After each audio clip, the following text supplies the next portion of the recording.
You know that feeling, right? You've worked at a company that has these brilliant, absolutely game-changing strategies. But then, when you look around a few months later, nothing really seems to have happened. There's this huge, frustrating gap between the plan on paper and what actually gets done.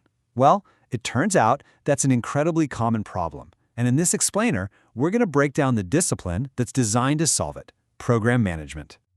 So let's just dive right into the heart of the matter. Why do so many great strategies fail?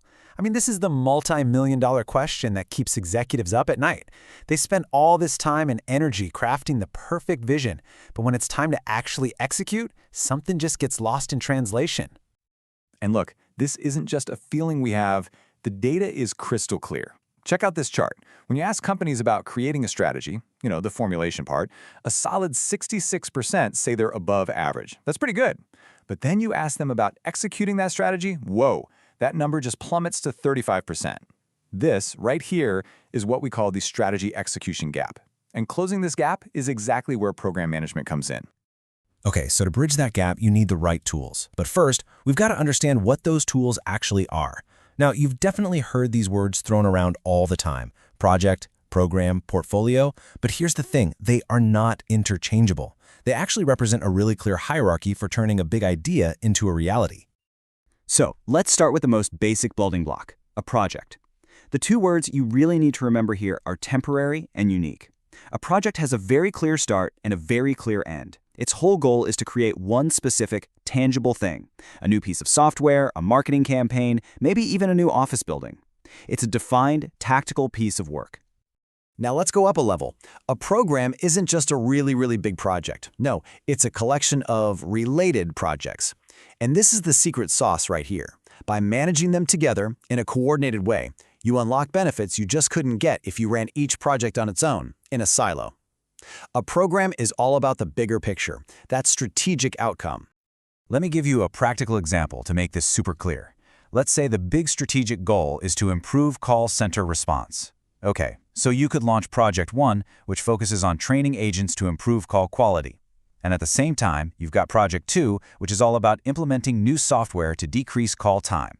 Each of those projects delivers a specific output, but the program is what integrates both of them, making sure that faster calls don't end up sacrificing quality. That's how you deliver the full strategic benefit. So if we put them side by side, you can really see the difference in mindset. A project manager is laser-focused on delivering a specific output. They want to keep changes to a minimum to stay on time and on budget. But a program manager, they're focused on delivering business value and benefits. They actually expect and sometimes even welcome change, as long as it helps them better achieve that strategic goal. And here it is, the whole shebang. At the very top, you have the portfolio. Think of this as the investment arm of the company. A portfolio manager's job is basically to pick and fund the right programs and projects, the ones that are going to push the organization's strategic objectives forward. So success for a portfolio is measured by its overall investment performance. See how it all connects? Strategy flows down from the portfolio, it gets organized by programs, and it's executed through projects. So, who is the person in charge of coordinating all of this and making sure that big strategy actually comes to life?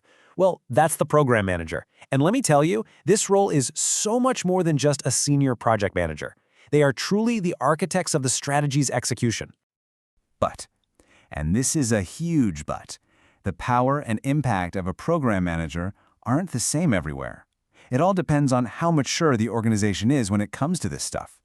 The role isn't this single fixed thing. It actually exists on a spectrum.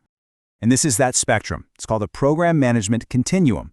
On the far left, in what you'd call project-oriented organizations, the program manager might just be an administrator, gathering status updates, or maybe a facilitator helping projects talk to each other. But as the organization matures and moves to the right, the role becomes about integration. And finally, it becomes truly business-focused, actually driving those strategic outcomes. So let's just boil that down to the two extremes. In a project-oriented company, the program manager is basically a high-level administrator. But in a fully program-oriented one, they're a business manager. We're talking profit and loss responsibility. They're the main contact for the customer and are held accountable for delivering the business results. It's a complete transformation of the role from coordinator to leader.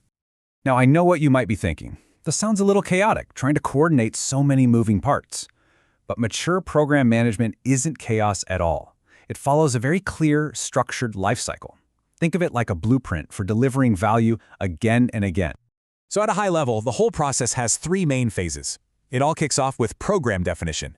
This is where you build the business case, you chart the roadmap, and everyone gets on the same page about the expected outcomes. Then comes the biggest part, benefits delivery.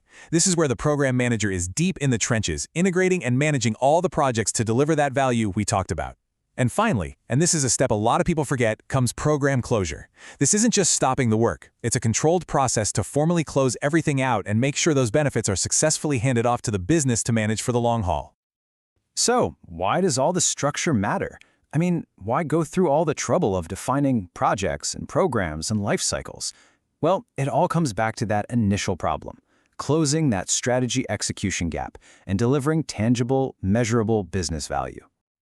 And honestly, the data here is just staggering.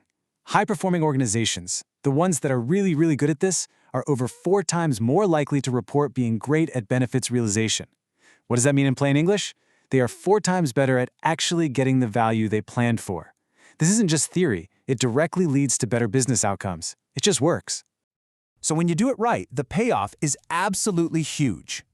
Effective program management makes sure your day-to-day execution is perfectly aligned with your high-level strategy.